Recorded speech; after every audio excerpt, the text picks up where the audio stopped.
नमस्कार दोस्तों, मैं अर्जुन आपका स्वागत करता हूँ हिस्ट्री बाय अर्जुन के यूट्यूब चैनल में। तो दोस्तों आज की हमारी क्लास है मौर्य वंश यानी मौर्य डायनेस्टी के बारे में। दोस्तों आज की हमारी क्लास है।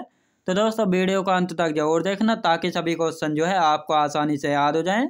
साथ ही दोस्तों अगर आप हमारे चैनल पर पहली बार आएँ तो हमारे चैनल को भी सब्सक्राइब कर लीजिएगा। साथ ही बेल आइकन को प्रेस कर लीजिएगा ताकि हमारे आने वाले वीडियो का नोटिफिकेशन आप तक पहुँचता रहे। तो चलिए दोस्तों वीडियो को स्टार्ट करते हैं। यानी आज की क्लास में हम जानेंगे मौर्य वंश के बारे में जानेंगे। अब मौर्य वंश के संस्थापक कौन थे? तो मौर्य वंश के संस्थापक थे चंद्रगुप्त मौर्य मौर्य वंश के संस्थापक थे। चंद्रगुप्त मौर्य को 1000 करसापड़ में चाणक्य ने खरीदा था। और करसापड़ एक चांदी की मुद्रा हुआ करती थी, याद रखेंगे।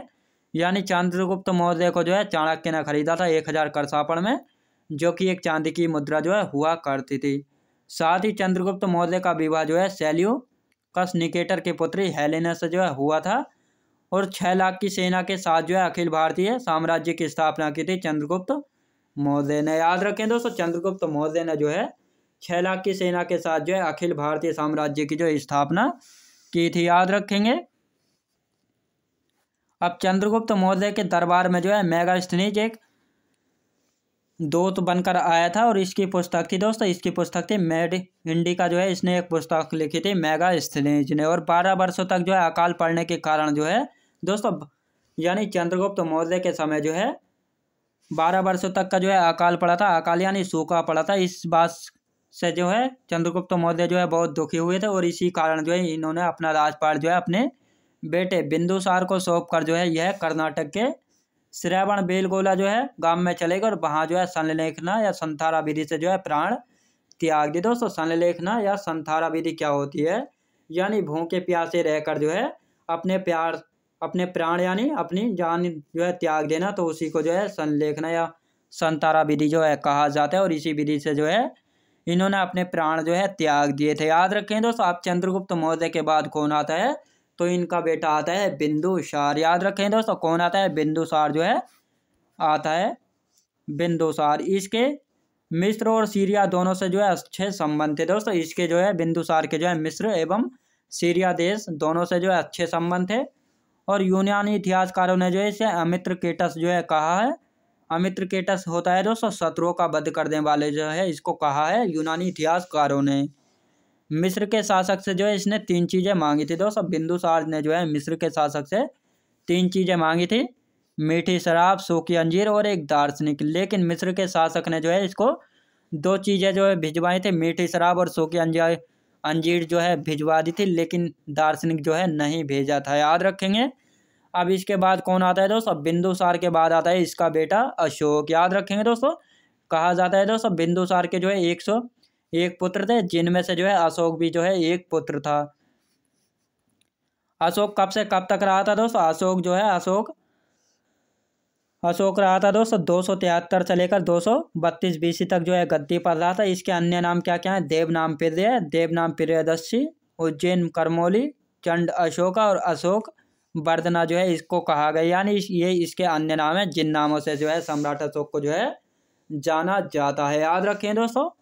बौद्ध परंपरा के अनुसार अशोक ने अपने 99 भाइयों की हत्या करके गद्दी पर बैठा था, याद रखें दोस्तों। बौद्ध परंपरा के अनुसार कहा जाता है कि अशोक अपने 99 भाइयों की हत्या करके गद्दी पर बैठा था, याद रखेंगे।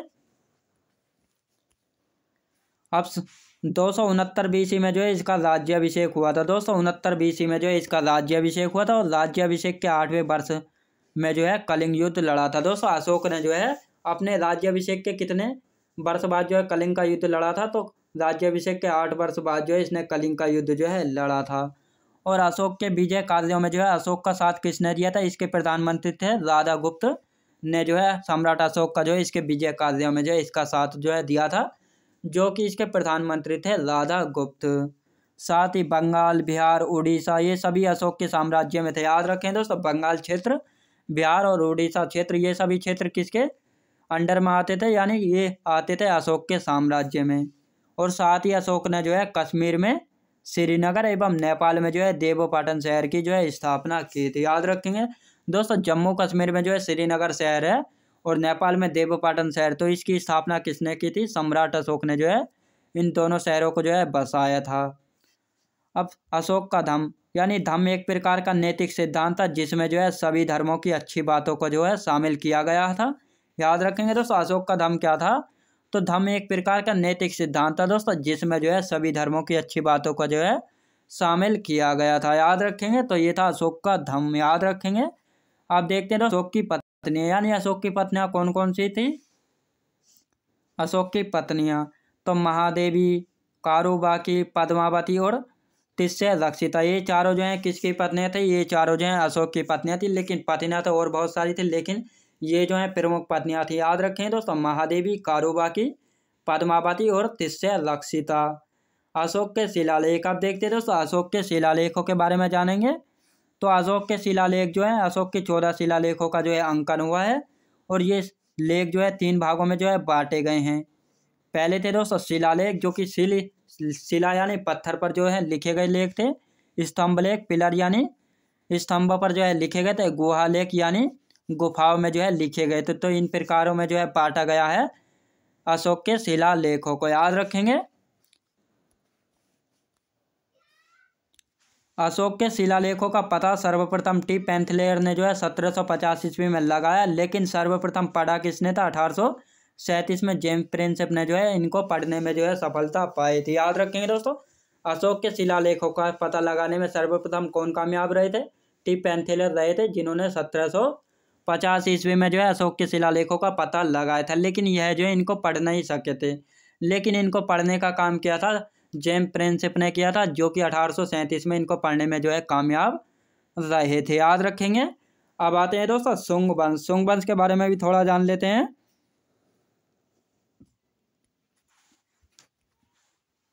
शुंग वंश दोस्तों, यह जो है शुंग वंश जो है एक ब्राह्मण वंश था और यह जो है इसके संस्थापक कौन थे? पुष्यमित्र शुंग जो है शुंग वंश के संस्थापक थे।